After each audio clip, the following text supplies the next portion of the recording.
On today's show, Laura Heywood interviews the man who created Story Pirates, Mr. Benjamin Salka. Welcome to Laura Heywood Interviews. I'm Laura Heywood.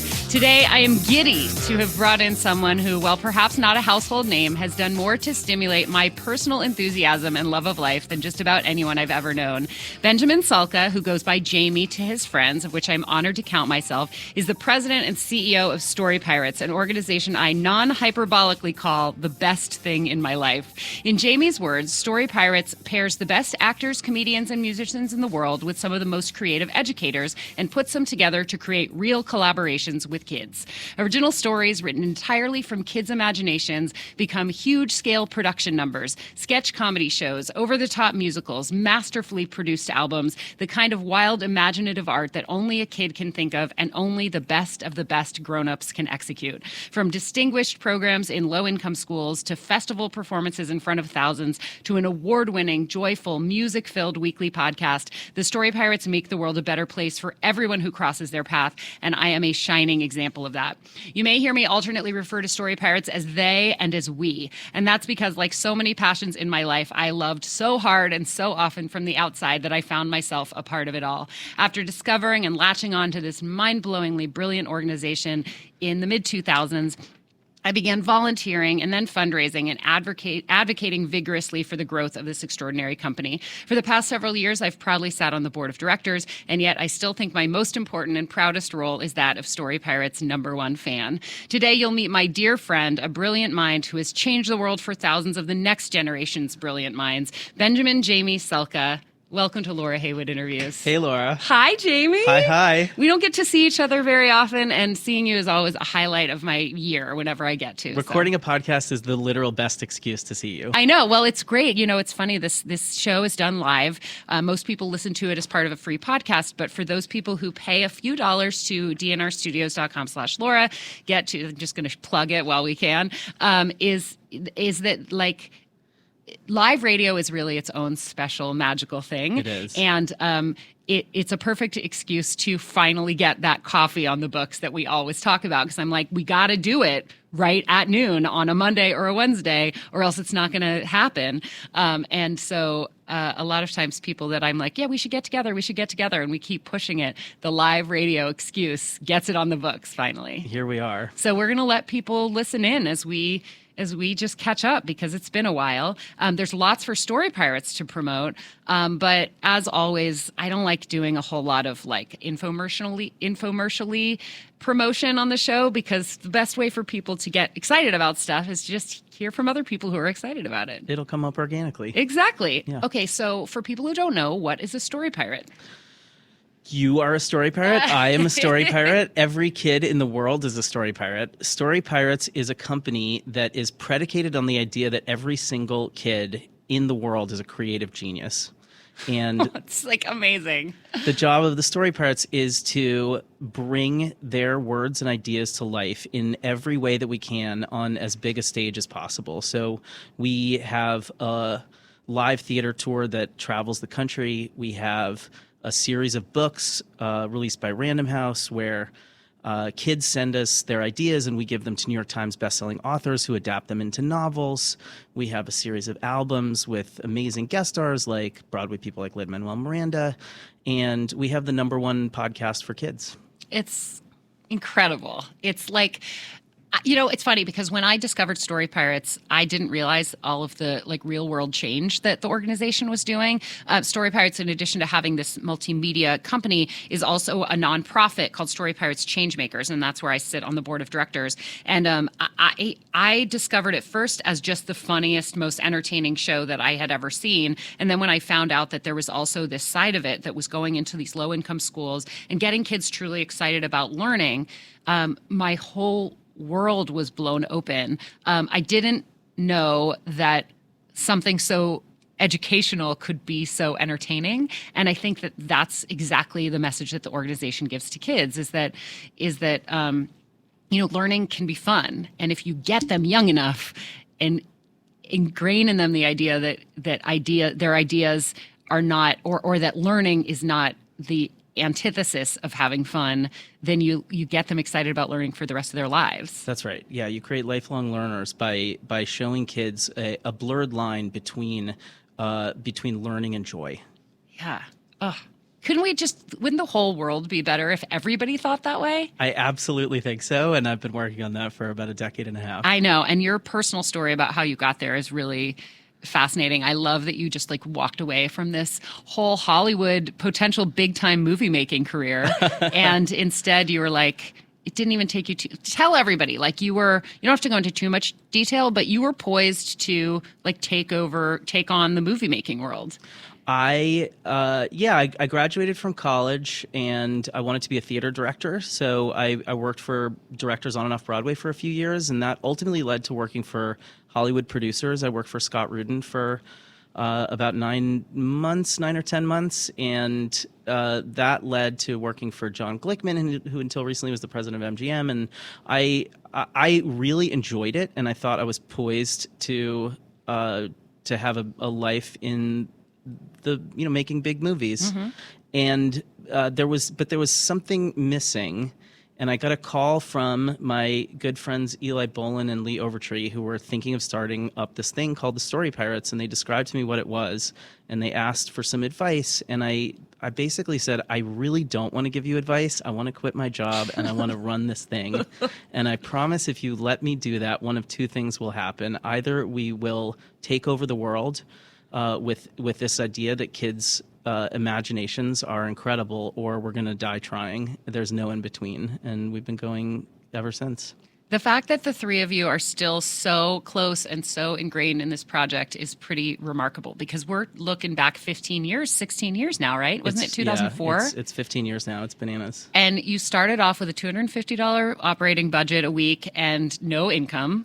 And now it is a thriving organization that not only creates content on an ongoing, regular basis, but is also touching tens of thousands of lives every year. And that's not an exaggeration. No, we're getting about 15,000 stories each year sent in to us from kids all around the country and all around the world at this point. So I've been involved with Story Pirates for over a decade, and it's really easy for me to sort of skip past the 101 of Story Pirates, especially since I don't get to see you that often, and I just want to talk about what's going on now. But I think it's important that we do get into a little bit of the background. So originally, Story Pirates was created to be exclusively in schools, right?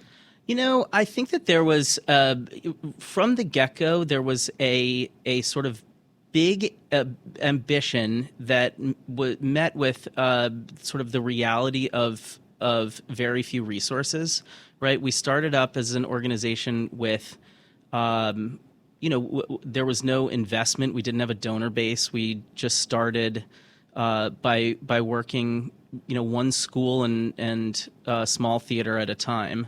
And the earliest days of Story Pirates really focused almost exclusively on schools, but the ambition was there from the beginning to we didn't know what this meant at the time, but we did want to take over the world in some way. There was a mission at the heart of Story Pirates to change something on a cultural scale about how kids are viewed and about how they're taught and about how much they're allowed to enjoy their lives and to enjoy the process of learning and growing. Mm-hmm. That's sort of a long-winded way of saying it was small, and the idea was small and big at the same time. Right. I think that's sort of what kids' imaginations are, right? It's one child, one brain, and yet the ideas are so over the top and massive and outside the scale of what any grown-up would kind of allow themselves to think of, that it's both small and big at the same time. Totally. I think that, of course, as I mentioned, my entree into Story Pirates was sort of accidentally stumbling upon a show that entertained me and tickled me more than anything else. And then at the end of that particular show, there was the word plea is wrong, but it was an ask for, hey, we do these programs in schools. If anybody wants to donate, right. throw a buck in our bucket. And it was only after I realized that, and I started, showing up all the time and taking tickets and learning about the programs in the schools, that I realized that especially for kids in what in New York we call Title I schools, which, correct me if I'm wrong, is it where a certain percentage of students fall below the poverty line? Yeah. It's specifically related to how many kids qualify for free or reduced price lunch. Got it. So it's schools at the low end of the spectrum. Right. And I realized that so many kids in that situation have learned to equate playing with being naughty. Right. And that learning is about being like quiet and not pushing limits. And there's a word what's the opposite of naughty? Not good, but like obedient. That there's this sense of obedience, and that using their imaginations often would get them into trouble because they were just supposed to stay in line. Right. And these are the same schools where arts budgets have been slashed. A lot of times athletics are slashed as well, and these kids don't have an outlet. And then Story Pirates come in and teach them that not only are their imaginations important, but they're crucial, and give them permission to play in a way that's rewarded and not punished. Absolutely. Yeah. So let me describe what it's like to be a kid at a school and have the Story Pirates show up at your school. So you imagine you're an 8-year-old and you're sitting in your school auditorium, and there's a bunch of Story Pirates performing on stage. And Story Pirates are grownups. Story Pirates are adult professional comedians. I mean, some of the best comedians in the world. We have Story Pirates on Saturday Night Live right now. Absolutely. Bo and Yang on Saturday Night Live. We have, there's Story Pirates in almost every major TV comedy writer's room in Hollywood. Yeah. Since we started in 2004, there's been almost 1,200 Story Pirates. Wow. And so many of them have gone on to really incredible success. Both on camera and behind the scenes. Lauren Lapkus is a Story Pirate. Yeah, Kristen Schaal was a founding member of Story Pirates. Sashir Zameda is a Story Pirate. That's right. And Jon Stewart calls himself a Story Pirate, although he was a late addition. Yeah, we worked with Jon Stewart, John Oliver, Conan O'Brien. There's an amazing roster of people who care about this weird work that we do. So to put us back in the school auditorium, imagine you're 8 years old. Okay. And you're sitting in your school auditorium surrounded by a couple hundred of your friends and peers. And these hilarious comedians are performing on stage. And all of a sudden, one of them comes up to the edge of the stage and says, "Ladies and gentlemen in this room, the next story was written by one of you." And everyone in the room gets a little bit excited. And then the Story Parrot says they're in the 3rd grade, and you can hear the 40 people right around you get even more excited. Oh my gosh, I'm in the 3rd grade. They're in Mrs. Martinez's class. Oh my gosh, I'm in Mrs. Martinez's class. And you can feel all 23 people surrounding you getting even more excited. And then they say, this next story was written by, and they call your name, Laura Heywood. And the entire school audience erupts like it is like the Oprah show. And they've all won a car. And people are screaming because your story is about to be performed. And for the next 3 minutes to 5 minutes, the ideas that were in your head, these characters that you created, are brought to life in front of everyone you know, and it can be incredibly transformative. Imagine the pride that you feel in that moment for the work that you've done. Imagine walking around the school for the rest of the day, for the rest of the week, the high fives that you get, and what that does to you as a writer, as a person, how that changes your view of what you're capable of creating. So I think that what moves me the most about this idea is that I think I actually kind of had that experience, not because the Story Pirates chose me, but because I just grew up in a really privileged educational system. That's right. And I felt completely seen, and my imagination was important. I wrote I was a very precocious writer. In the summer between kindergarten and 1st grade, I wrote a 100-page story that was essentially fan fiction of my favorite series. That's incredible. There was a series of books called the Betsy and Star books. Uh-huh. And actually, weirdly, I think I started reading them because the author had the same name as my mom. Carolyn Heywood was her name, spelled slightly differently, but I loved Betsy and Star. And so I hand wrote, and it was on that newsprint paper that has the the little dashed lines between, so you can write your capital letters and your lowercase letters. And I wrote, it was 100 pages, albeit with very, very large writing. And I wrote my own Betsy and Star Go to the Circus. And my teachers like read it and wrote me responses to it, and I got a lot of pats on the head, and I was very celebrated for my imagination. And I think that I took it completely for granted. And then, to realize that just down the road from me, and I was at a public school, but just down the road from me in Oakland, California, were some of the the lowest income, worst schools in the country. And that there were kids who it didn't even get noticed if they didn't show up to school. And so I want to recreate the sort of winning lottery ticket that I got being born into the right kind of, economic situation, so that was something I could take for granted. And I want to be a mama bear to all these kids who didn't win that genetic lottery or economic lottery, and give them the same right of rite of passage, but also human right of being told that they matter.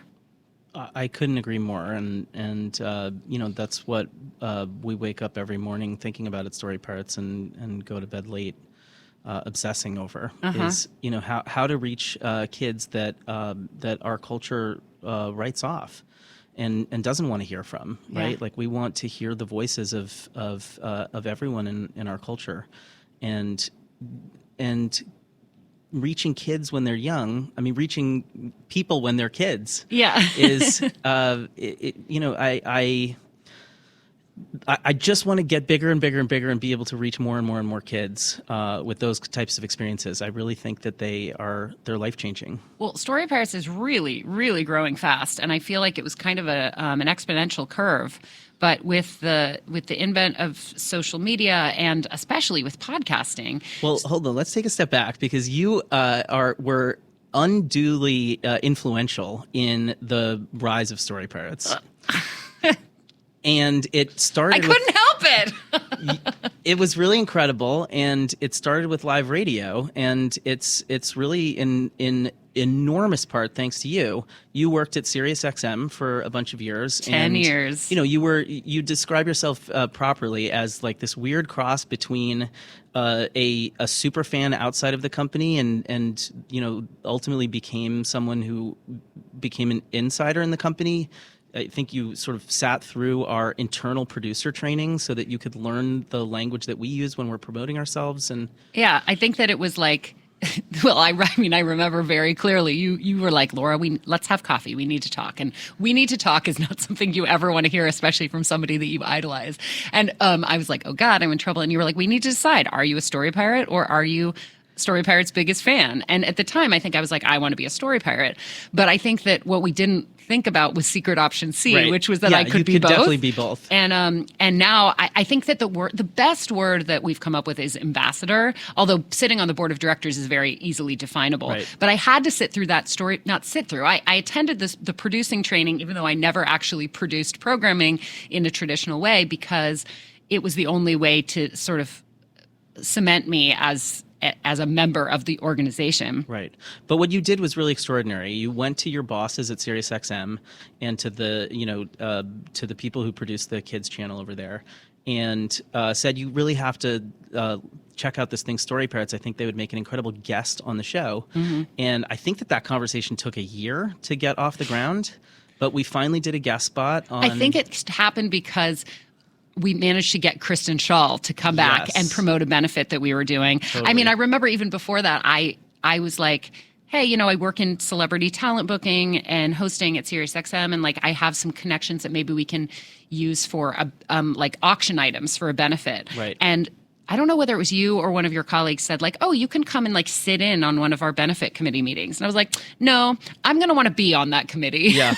And everybody kind of gave me side eye, but that was our 5th benefit. And I remember the goal was to raise $5,555. Right. And to think about how far we've come since then is pretty spectacular. But anyway, cool. Thank you for saying that. Yeah. So Kristen came in, promoted Story Pirates, and after that, you guys kept that relationship going. It was amazing. We did a guest spot on Mindy Thomas's show, Kids Place Live, and it went really well, and she wanted to invite us back. So we did another one a few months later, and then it became a monthly guest spot, and eventually became a weekly guest spot. Well, it was and like then your own show. We basically had our own show after about a year and a half, and we had our show for 4 years on SiriusXM. And then you outlasted me there.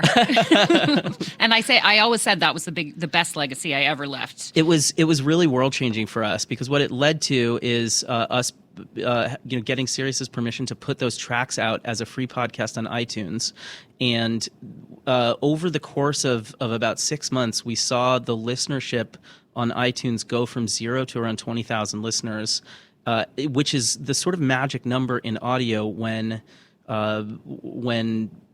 sponsors get interested. Mm-hmm. And then there became a little bidding war for us to land with one of the big podcast distributors. We ended up working with Gimlet, and they re-released our podcast. They sort of rebooted it as a bigger podcast, and that has become one of the top podcasts in the world. Well, and you also have totally recreated or redefined the idea of what Story Pirates podcast could be. Like I at first it was a sketch show. It was like, here's a story written by a third grader from Brooklyn, and I love that the kid's name is always tied to the idea that while certainly and I'm going to play some examples, but certainly like little jokes are inserted and maybe lines are made to rhyme a little bit, but it is a true collaboration in that this author intent is always maintained, and the author's name will always belong and be promoted along with the story. For sure.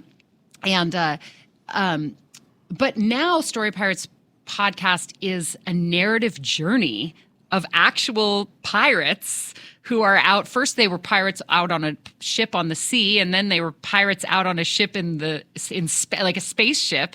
And they have this narrative where it's something you can binge as a series and not just individual sketch episodes.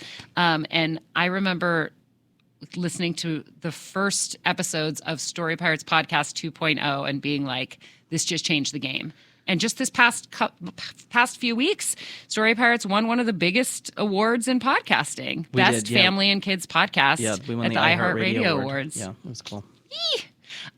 Should we listen to a song that was not inspired by, but based on a story written by a kid? Let's do it. My favorite Story Pirates song, it makes me laugh and cry, and I do not say that euphemistically.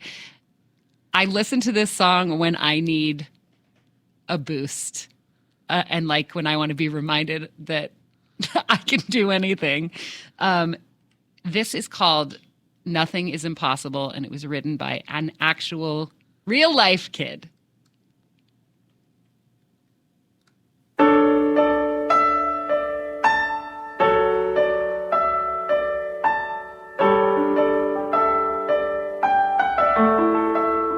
Once upon a time lived a horse named Glitter. She was a beautiful horse, and the strongest too. Once upon a time lived a horse named Glitter. She was a magical horse, and the kindest too. Glitter could jump with spectacular flair, but she had a secret she needed to share. What do you want? Do you want? Do you want? Do you want? I want to play guitar! What? You're just a horse! You can't play guitar! Yeah! How are you gonna play guitar without real hands? You just have hooves! I will find a way. Someday, I'm gonna be the best guitar player in the whole entire world! Don't try to stop me, just wait and watch me. Whoa, whoa, whoa. Your dream is crazy! Your dream is weird! Impossible! First I'll buy a guitar and I'll learn how to play. I'll practice for hours every day. 'Cause when you have a dream, nothing is impossible.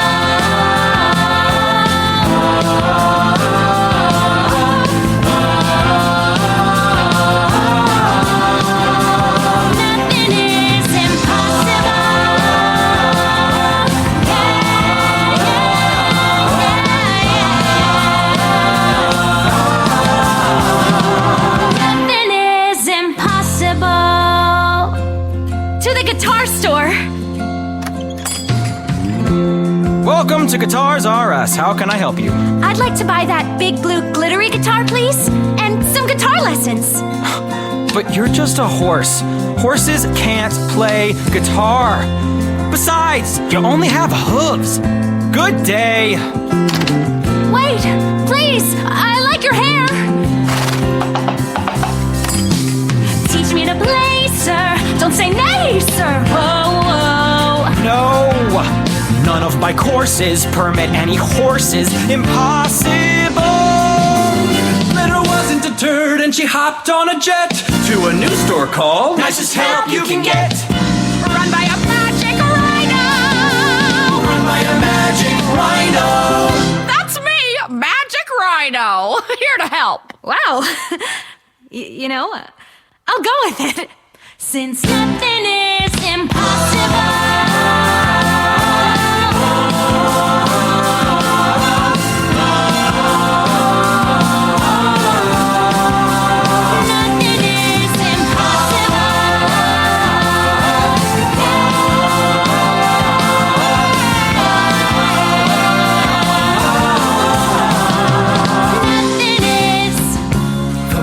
Rhino turned her hooves to hands. Oh my gosh!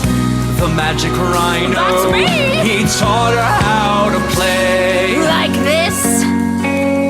Very good. And 2 years later, 2 years later. Excuse me, are you Glitter, the guitar-playing horse? Yeah, that's me. I'm Joe, the crocodile, and in addition to being the narrator of the story, I'm also a famous drummer. Glitter, would you want to start a band with me? All right. Ladies and gentlemen, welcome to the Summer Concert Jam. Now everyone, please give it up for the most popular band in the world, Glitter and the Animals! They try to stop me. Hey, look, now watch me.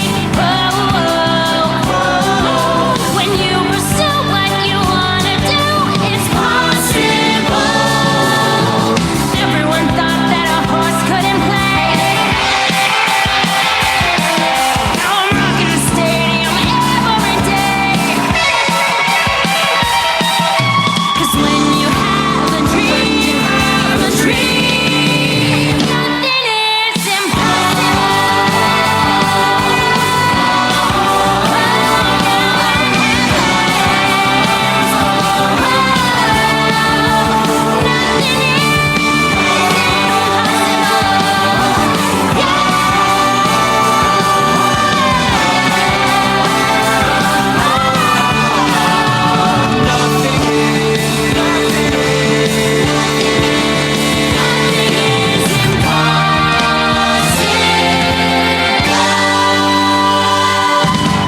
I mean, Jamie, It's very galvanizing.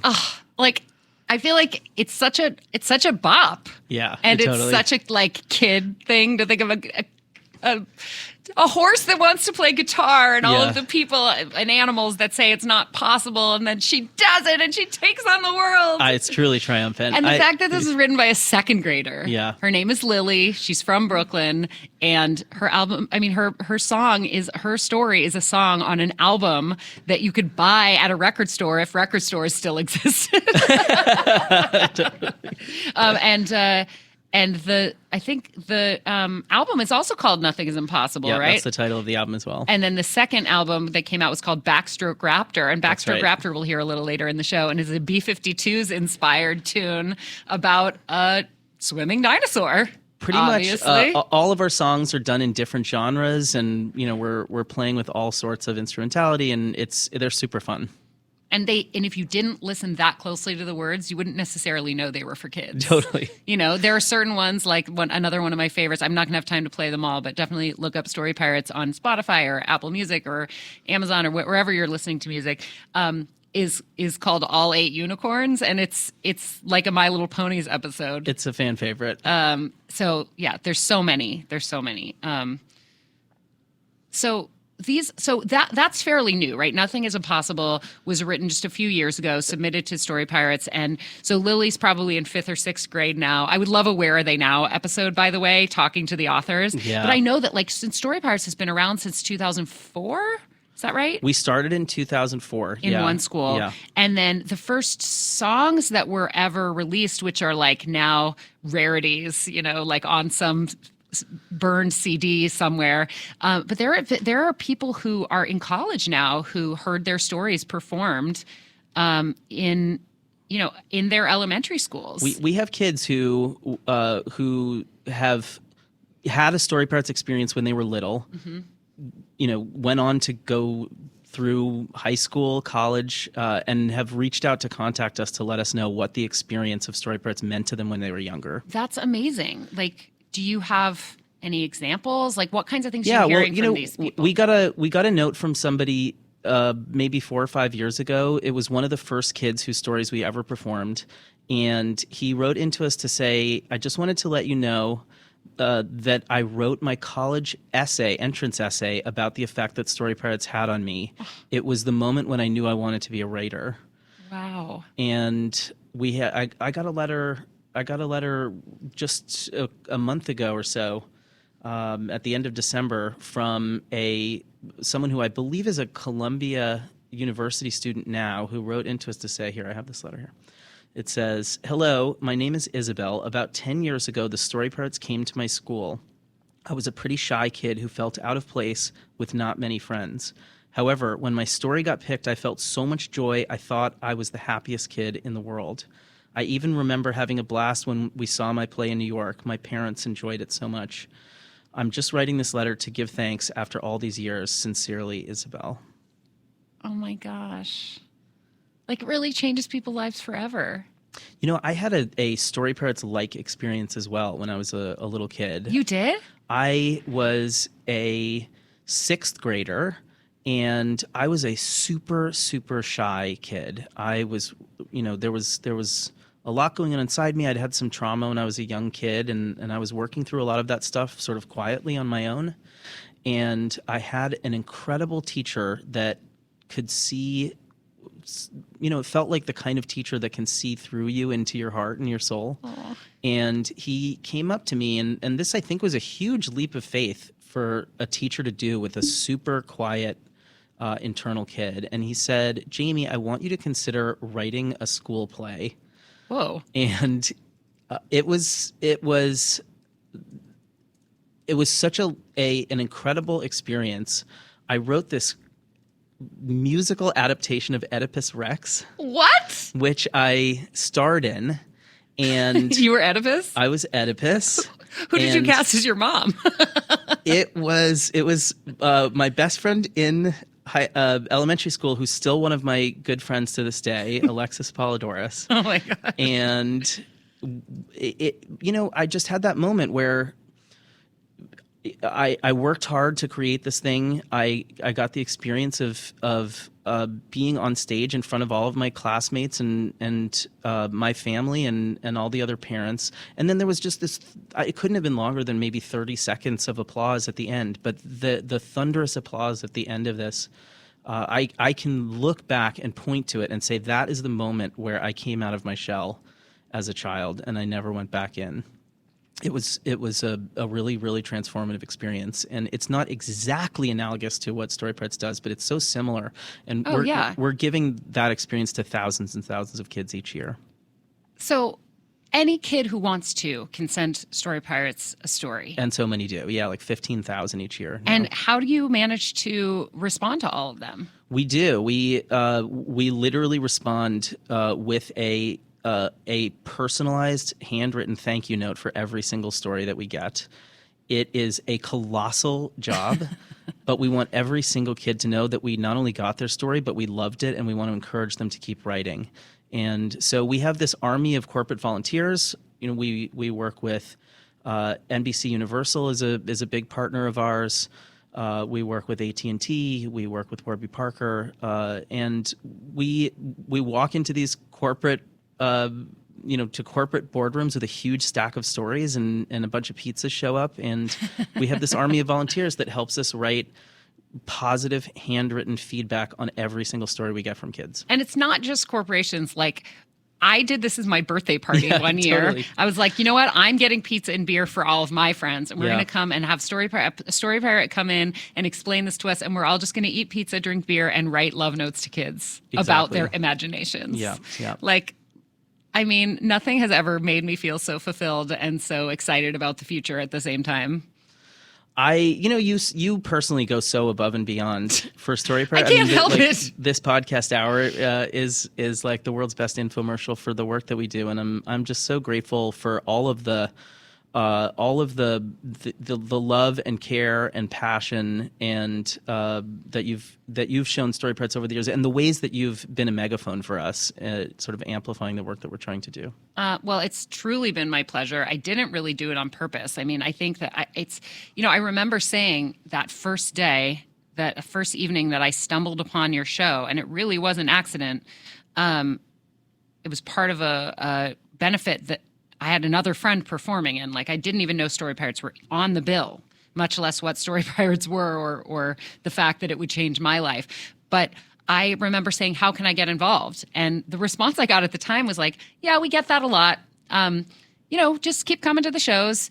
Because I think that people didn't understand, and sometimes still don't understand, that you can't just sign up to be a story pirate. You can certainly sign up to do story love, which is what we call, writing those love letters to the kids, responding to how much we adore their stories. But the actors go through a rigorous audition process, and the teaching artists are state of the art and have to be not just vetted, but chosen from a really impressive pool. And it's not a volunteer program. All of the players get paid, and I think a lot of people come along and go, "That looks fun. Sign me up."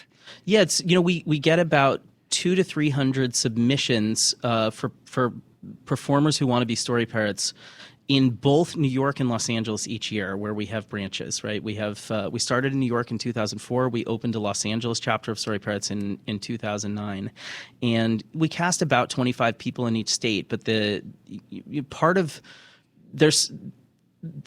it's really important for Story Pirates to have some of the most talented people in the world on staff, because part of the mission is to show kids how, in a comedic way, how seriously some of the most talented people in the world take their ideas, right? The product that we create needs to be, the way that we talk about it internally is it needs to be mind-blowing for the kids to experience, right? What we're trying to do is sort of crack their minds open and show them the power of their ideas in a way that bypasses what is deadening and soul-killing about our education system. Ooh, those are big words. Yes. We have so much love for educators, right? They are doing the most important work in the world, and they're placed in a system that systematically takes all of the joy out of learning. And so, we do a lot of work with educators, professional development work with educators to remind them how to bring joy back into it. But we also want to show up in schools and theaters, on podcasts, in books around the world, and give kids an experience of whoa, why is that so good? Why are they taking kids' ideas so seriously? We want it to be an actual jolt that kids experience. And their teachers too. That's right. I remember when Story Pirates initially was doing the original Story Pirates in school programs, and then teachers started saying, "Can you teach them math? Exactly. Can you teach them what it was called, expressive essays, persuasive essays?" Yeah, we have we have a social studies unit. We have persuasive essay units. We have done science programming. There's something at the heart of Story Pirates that's just about infusing a sense of play, a sense of incredible storytelling, and a sense of wonder into learning. And so, and it applies to everything. I felt especially in those early days when I was just bringing everyone I knew to see Story Pirates and being like, you got to see this, you got to see this inherent automatic ambassadorship that just came out of nowhere. I didn't tell people right away that there was a nonprofit angle, because I thought people would be like, oh, I guess I should go. I wanted to just be like, come see the funniest show I've ever seen. For $10 or whatever it was at the time, in the basement of the Drama Bookshop, RIP, or I guess Drama Bookshop's coming back. It is. But like the old Drama Bookshop. And I'd be like, it's better than anything I've ever seen on Broadway. And then it sucks that saying, it's for a good cause would turn people off. Yeah, but it felt like more of an obligation. Whereas, like, to me, that's just the icing on the cake of Story Pirates. It's not even why you go. Right. It doesn't turn everybody off, but it's taken us a long time to learn how to talk about Story Pirates to different groups of people, and we have a lot of internal training. This is what you actually came to when you went through Story Pirates producer training. There's a specific challenge that we ran up against, especially in the early days of Story Pirates, before we had a lot of success to point to, where a lot of people in our culture write off anything for kids as low status. Yeah. Right? So we would describe Story Pirates we're not to a people. children's theater company. Right. Like we went out of our way to reduce talking about Story Pirates in a way that sort of hit those stigma points where people think that anything that's education related, anything for kids related, sometimes anything theater related is low status. That could not be further from the truth. I want to play a little bit of Backstroke Raptor to just show another side of Story Pirates.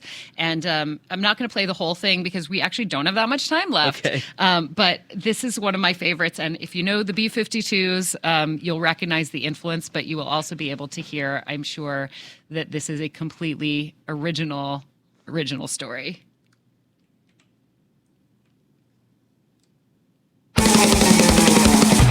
Backstroke Raptor! Backstroke Raptor.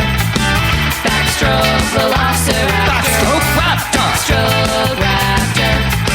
Backstroke Velociraptor. Who's that raptor swimming in the ocean? Swinging his arms in a reverse motion. Moving through the water, lying on his back. The coolest raptor in a raptor pack. Backstroke Raptor! Backstroke Raptor. Backstroke Velociraptor. Backstroke Raptor! Backstroke Raptor. Backstroke Velociraptor. Hey there, Velociraptors, what do you do? And do you want to get off of this island? Yeah! Well, come over here and check out this boat. I hope you know how to use one. Testing out the boat, we're testing out the boat. Testing out the boat, we're testing out the boat. This boat has got no engine, it isn't making a sound. This boat, it won't go anywhere, it's just spinning around and around and around and around and up. Woo! Backstroke Raptor! Backstroke Raptor. Backstroke Velociraptor. Let's put an engine in the boat. Engines are useful to make boats go. Now we need some wires and more wires. Connect the wires to the engine. Don't forget the batteries. Connect them to the other end of the wire. Gotta have a motor, get me a motor. Technically different from the engine. Finally a What? I said a what? propeller. Propellers will help the boat go forward. Backstroke Raptor! Backstroke Raptor. Backstroke Velociraptor. Backstroke Raptor! I will be singing this song all day. Yeah, it really gets caught in your head. It's so good. Yeah. I want to acknowledge the 7-year-old named Ben who wrote the original Backstroke Raptor song, and also Story Pirates composer Brendan O'Grady who wrote it. The musicians that we have working for Story Pirates are like, they're like Academy Award winning, Grammy Award winning songwriting caliber writers. Often literally. Yeah, no, it's truly amazing, the caliber of songwriters that we have. And Jack Mitchell wrote the earlier song that we heard. And when I say wrote the song, I mean like put the story to music. That's was right. the prime collaborator That's with right. the kid who wrote the story. Yeah, Brendan O'Grady, Jack Mitchell, Eric Gerson, Eli Bolin, Ellen Winter, Mikey Wells, Dan Foster. These are some of the best songwriters in the world, and we have a stable of 12, 15 unbelievable songwriters that are churning out these incredible tunes on a weekly basis. So how does it physically work when you get a story like this? And Yeah. what's the process of receiving it, let's say in an email, and how does it go from that to becoming a like number one hit song? Yeah. So it gets uploaded to our website. It gets submitted by the parents, and it goes into a story database, which basically follows 2 tracks. The story database is open to all of these incredible collaborators that we work with. The authors, the songwriters, the directors of live theater, they all have access to this library of thousands and thousands of stories to look through to find inspiration for stories that they want to adapt. So it's up to the writers. It's up to the story. It's up to the themselves. creators. Yeah, exactly. Yeah, and it's a really collaborative process. They're looking for stories that jump out at them and that they want to adapt. We're looking to do a really nice job mixing ages, genders, nationalities. We want to represent the totality of the audience that we serve and that we work with. And then beyond that, writers are looking for stories that speak to them, that they think would be really funny or make a really great song. And sorry, go ahead. And then the second track is that every single one of those stories goes into the Story Love system, where it gets a handwritten positive note and then gets sent back to the kid who wrote it. So somebody who writes a song, let's say the person who wrote the song Nothing, or the story Nothing is Impossible, does that person gets both a fully produced song and a Story Love letter? Yes. Wow. I always figured that Story Love letters were like runner-up prizes. Yeah, no, it's not quite that. Do you know? And I know it's not a contest, and I didn't even mean to frame it in a way that made it a contest. I'm so glad you brought it up that way, because the reason we created Story Love was to make sure that Story Pirates is not seen as a writing contest where we're picking winners and losers. We really want every single kid to know that we love their story and we want them to keep writing. Yeah. It makes me want to be a kid again. And it makes me feel like a kid again. Me too. I still am going to someday, I'm going to hire Story Pirates to do a special like birthday party show just for me. And back in the early days, Story Pirates did a lot of lot of birthday parties. We've kind of graduated beyond that, although I know for the right price, if we could get enough money to send us into a bunch of low-income do you know what we do just now? About anything. We used to really support ourselves from birthday parties in the first, 6 or 7 years of Story Pirates.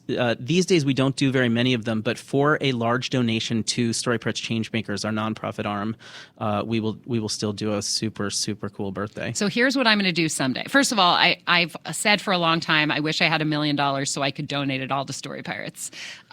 If I had a little less than that, this is what I would do with it. Okay. I would donate it to Story Pirates Changemakers and give you the giant envelope of stories that my parents have saved from when I was a kid. That is great. And have you do like a retrospective of baby Laura, little Laura from the, 1980s, basically. I was born in 79, so all those good, juicy stories were right from the 1980s.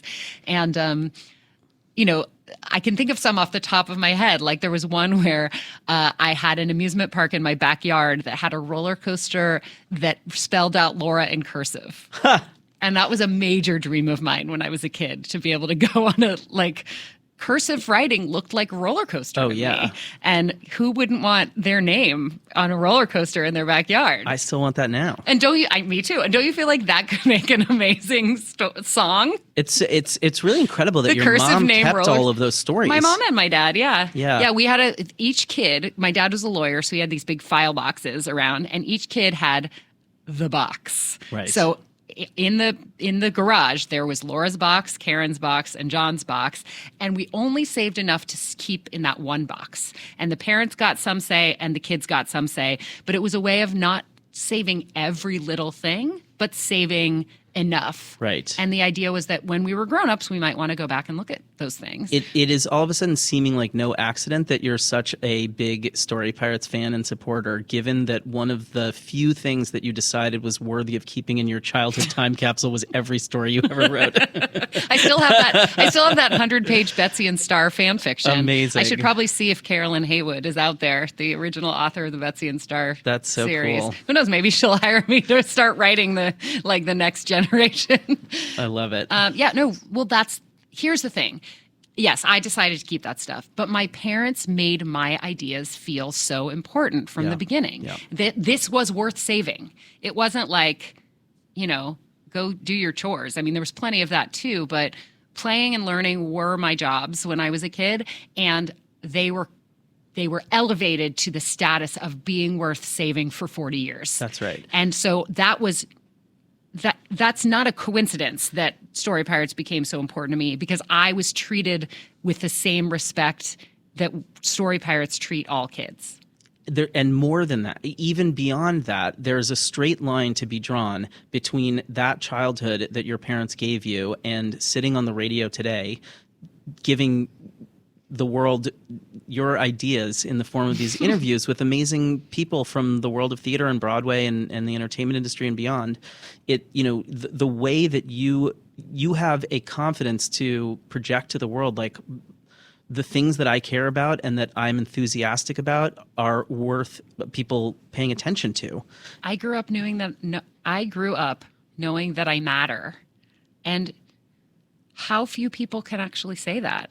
Not enough. Not enough. But Story Pirates is changing that, one kid at a time, or sometimes thousands of kids at a time. And when I look at the influence that podcast has, just as an it's changing the world through pure joy. And that is what I am all about. And we are like, Story Pirates is kind of like my soulmate when it comes to an organization. Like, I remember in the early days, or like when I first got onto Facebook, which was later than a lot of people did, but when you could like be in a relationship status, I wanted to change my relationship status to like in a relationship with Story Pirates, because I never felt so understood and loved and like inspired to get up in the morning. And while my role has changed, it is still one of the proudest things in my life and one of the most exciting parts of my life. And, even just sitting down with you, I don't think I've seen you in at least 6 months. And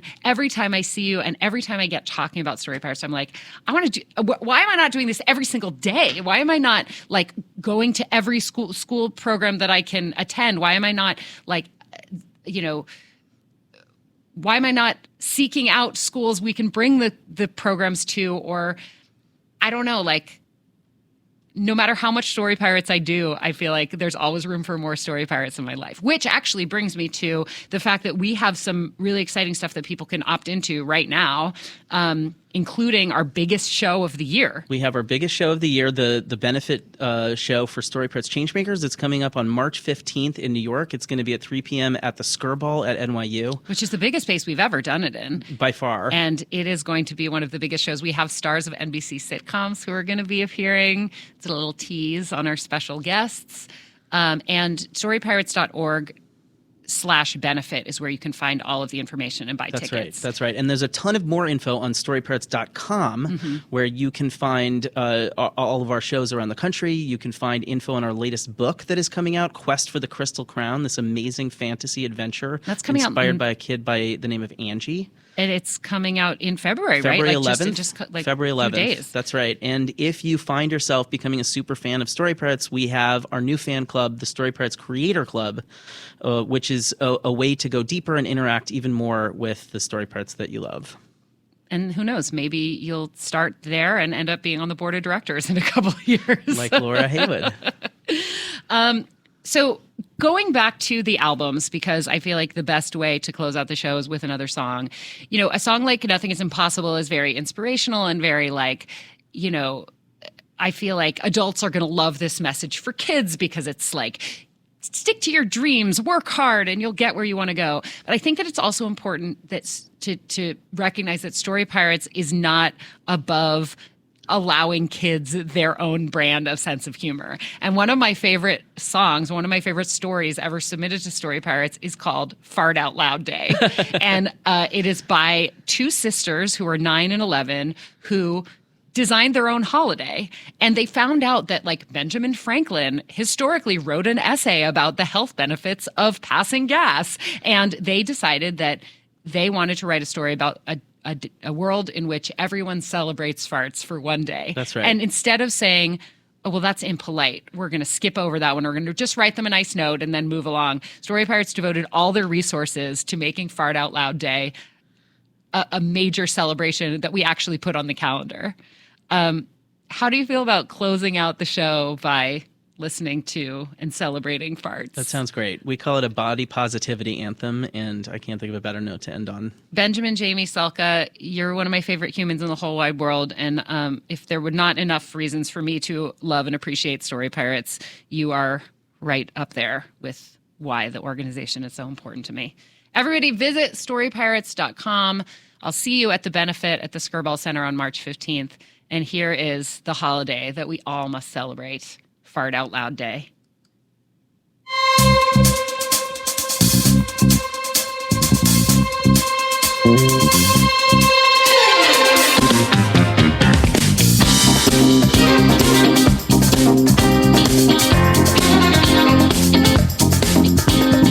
Happy Fart Out Loud Day. It's a day where you can fart out loud. You don't have to be embarrassed. Happy Fart Out Loud Day. You can just let it out and have fun at the same time. Everything was normal at the park until somebody. And then everybody stopped. Did somebody just fart? I think it was a little girl. And then everybody stared. Which is what always happens when somebody farts out loud in public.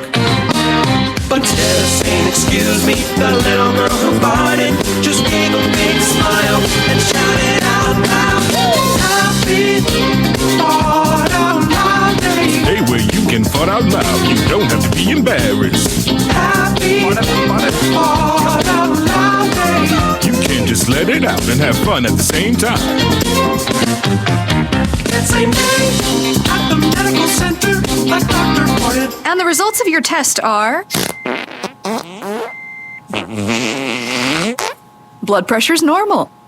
She farted like 18 million times, which just might be the most times anybody's ever farted in history.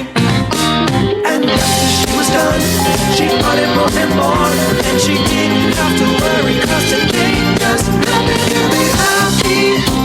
Fart Out Loud Day. Day where you can let it out. You don't have to hold it in. Happy Fart Out Loud Day. Parents, teachers, boys and girls, yeah, everybody gets to choose. You see, in school on Fart Out Loud Day, the government requires schools to teach students about, well, farts. So